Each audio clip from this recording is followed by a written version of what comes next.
In every life, there comes a moment when we feel our voice slipping away. Perhaps you've walked carefully, praising where you didn't mean it, silencing yourself just to keep the peace until, little by little, you disappeared.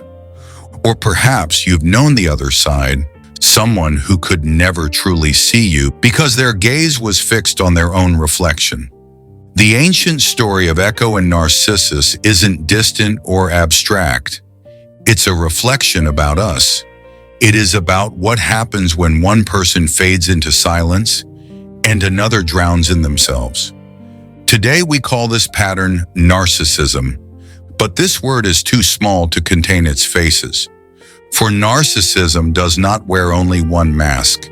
It shifts, it disguises, it takes on many forms. Sometimes dazzling, sometimes fragile, sometimes cruel, sometimes dressed in the robes of kindness. If reflections like these speak to you, if you find meaning in exploring the quiet truths behind stories, I invite you to subscribe to Story Behind Words. It's a simple way to stay connected, and it helps me continue sharing these journeys with you. Let us walk through these masks, not as a list to memorize, but as portraits, reflections in which we may recognize the people around us, and perhaps even traces of ourselves. The first mask most people encounter is the mask of grandeur. Clara wears it well. She enters a room and everything bends toward her. Her laughter rises above the rest. Her stories stretch longer. Her triumphs shine brighter. At first, she seems like light itself, magnetic, inspiring. But over time, her light no longer warms you. It blinds you. Her victories matter more than yours. Her applause drowns your words. This is life in orbit around Clara. Beautiful to watch, painful to endure. Her fire does not share light, it consumes it. What then is the way through? To refuse the contest for her stage, to remember that your worth is not hers to measure, to set your voice down firmly, even if hers rises louder. If you hold steady, you reclaim the warmth of your own sun. But if you do not, you become a shadow, circling endlessly around someone else's flame. The second mask is softer. This is the kind of mask of someone like Mike would wears, the vulnerability. At first, he seems the opposite of Clara, fragile, uncertain, even gentle. He asks, am I doing okay? Would you tell me if I wasn't enough? You comfort him. You reassure. For a moment, he calms. But then the questions return again and again. No matter how much you pour into him, his cup leaks. This is the hidden hunger of the vulnerable mask, not for triumph, but for constant reassurance.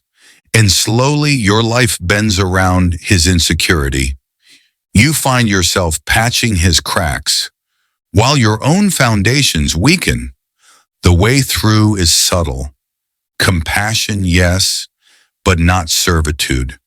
Kindness, yes, but not chains. Encourage him to grow roots of his own. Do not hand over your voice to feed an emptiness that never ends. If you hold to this path, you keep both tenderness and strength. But if you do not, you will one day awaken exhausted, a hollow echo drained by a thirst that was never yours to quench. There is a mask more dangerous still, where someone like Sophia wears it with precision. Her charm is soft as silk, but within it lies steel. She flatters when she wishes to win you. She wounds when she wishes to control you. At work, she sows division. At home, she twists your words until you doubt your own memory. And sometimes she even smiles as you stumble over the stones she placed. This is the malignant mask, not seeking applause, not seeking comfort, but power.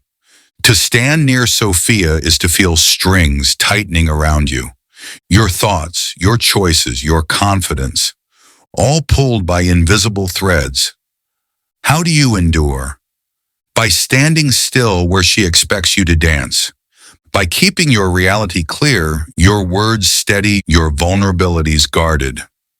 When necessary, by walking away, not as surrender, but as freedom. If you do, the fog clears. Her threads fall slack. You breathe again, whole. If you do not, the web closes in, and even when she is gone, you may still feel the phantom strings tugging at your mind. And then comes the mask most difficult to see. Often you may not even notice it at first, for it hides in gestures of care, in words of sacrifice, in the image of selfless giving. This is the mask Nadia wears, the communal mask. Always the first to volunteer, the first to donate, the first to remind you of her giving. Her kindness sparkles, but beneath it lies a ledger. Every act demands applause. Every favor comes with a chain. At first you admire her generosity, but soon gratitude curdles into guilt. Freedom becomes obligation. Her kindness begins to weigh heavier than cruelty. What is the way forward? To accept what is genuine but refuse invisible debts. To say thank you once and move on without bowing your life to her scorekeeping. If you hold to this, you live in gratitude without chains. If you do not, you become enslaved to invisible accounts, forever clapping for a kindness that was never free. Yet the truth is, no one wears a single mask forever. Clara may dazzle in public, yet in private slip into Mike's fragility. Sophia may cut and control, yet wrap it in Nadia's false generosity. This is why living with them is so confusing. One day you are drawn in by charm, the next you are drained by insecurity, the next you are wounded by cruelty, the next you are bound by obligation. It feels like living in a house, where the walls change shape each night. You wake not knowing which door leads to safety, which window is now bricked shut. How then do you endure in such a house? Not by chasing every wall as it moves, not by memorizing every mask, but by planting your roots so deeply that no shifting can uproot you. When pride burns, you need not compete for its flame. When fragility leaks, you are not obliged to fill it. When cruelty manipulates, you need not play its game. When kindness binds, you are free not to wear its chains. When you stand this way, the masks lose power. They may still shift, but they no longer shape you. Like a tree in a storm, the wind howls, the branches bend, but the roots hold. And if you'd like to keep walking through stories like this, reflections that help us see ourselves more clearly and perhaps live a little more freely, consider subscribing to Story Behind Words. It's free, but it helps build a space where these timeless truths can keep reaching those who need them. Here is the choice. If you anchor yourself, the storm will pass around you. The faces may change, but they will not define you. You will see clearly, and clarity becomes your shield. If you do not, you will bend until you forget your own form. Your voice will weaken, your reflection will blur. You will live not as yourself, but as echo answering endlessly to someone else's world. So, are there only 4 masks? No, it's not. There are as many as there are ways. To twist love into pride, to bend care into control, to turn giving into chains. But the task is not to unmask them all. The task is to remain unmasked yourself. Think of a hall of mirrors. The images twist and multiply. Some taller, some smaller, some distorted beyond recognition. If you chase each reflection, you stumble endlessly. But if you keep your gaze steady, you remember who you are. The same is true here.